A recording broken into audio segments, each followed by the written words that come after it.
Greetings, one and all, to the most cursed, most cringiest corner of the internet. A YouTube channel content creator actively alienating everyone, in both the analog and digital world. Well, welcome and good evening, you wonderful dice of all alignments. I am Lunar D8. However, what does this have to do with Aunt Rosa killing Beatrice? If I hadn't taken her out with me, she never would have died. She was so innocent, like a chick. I took her out and she just followed along obediently. She stayed right behind me, trusting me completely. And because I made her take such a dangerous path... Did you make her walk that way because you were hoping she'd slip and fall off the cliff? I never meant to do that. I just thought she'd like to see the ocean. No, it just looked like the path would be hard to walk, and I thought it would be easier going if we went down the cliff first. That's not what it means to kill someone. It was an accident. An accident she would never have had if I hadn't brought her with me, right? It's my fault. And then I abandoned her when she was covered in blood and ran home. It isn't your fault. Beatrice had never seen the ocean before. You showed her that for the first time ever. She was probably so excited that she just happened to take a bad step. How can you know that? Beatrice might thank you for what you did, but she would never hate you. Really? Is that really true? She's the one who begged to see the world outside the fence, right? Though it was only for a short while, you made that dream of hers come true. If I were Beatrice, I'd thank you for that short bit of time. If she knew that you've been suffering all this time for it, she'd probably feel sorry for you. Beatrice is grateful for what you did. You're the one who taught her that the sea is blue. Is that true? I guarantee it. Will made that statement openly and boldly. It wasn't clear how Rosa took those words. However, it had apparently been enough to remind Rosa to take a handkerchief out of her pocket and wipe her eyes with it. Thank you. Those are the words Beatrice is whispering to you, even now. Thank you. Rosa wiped her eyes with the handkerchief one more time and hung her head. It no longer looked like a fit of sobbing, but more as though she was speaking with the Beatrice of that day within her heart one last time.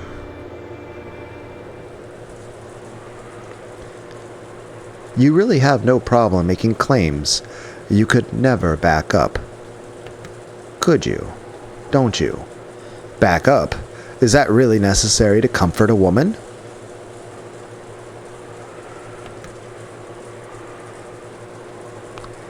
It seems I underestimated you.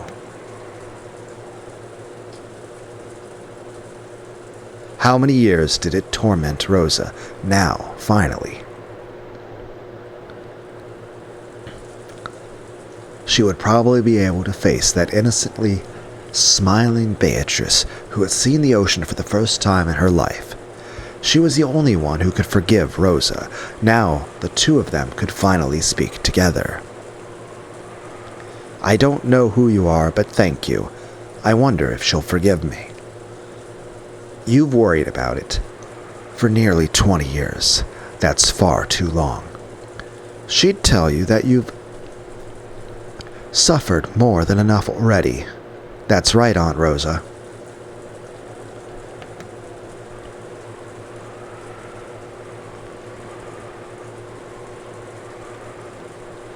The sadder you are, the sadder Beatrice would be. You too. Thank you.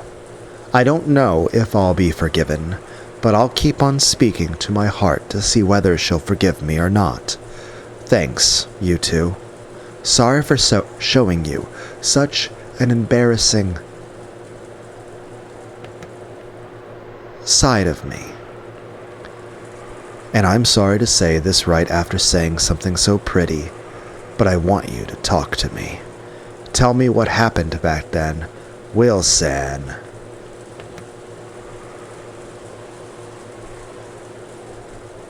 Thanks, but it's fine. I'll talk.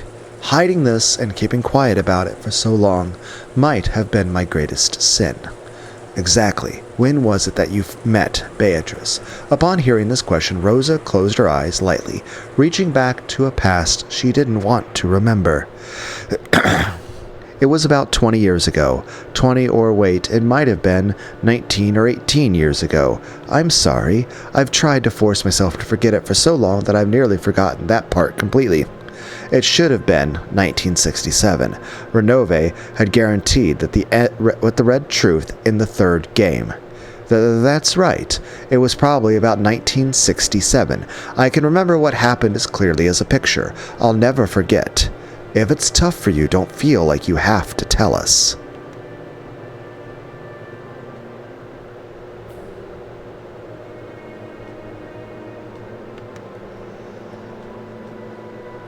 Yes, clear as a picture if you don't mind. Nagar. Damn it, that hurts, Leon. What does? At the time, I was in a state of shock, since my tutor told Mother about something that was supposed to be a secret. On that day, I became reckless and I kept on running deeper and deeper into the forest. This tale has also been told in a previous fragment.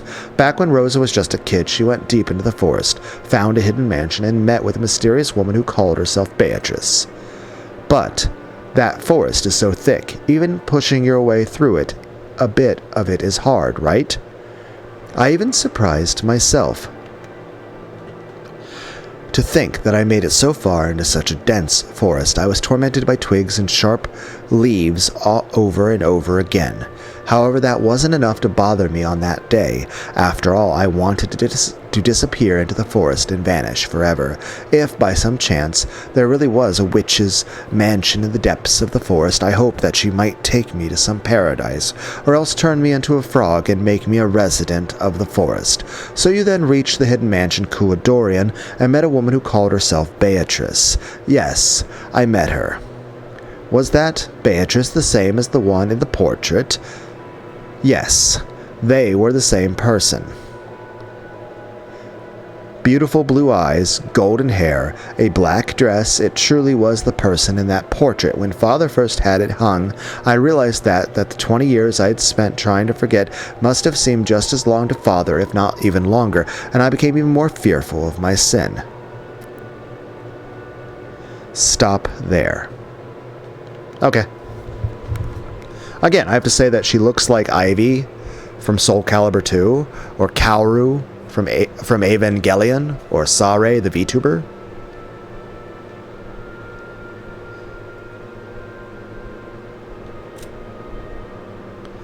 Well, I slept a bit earlier today. Normally I sleep later in the day.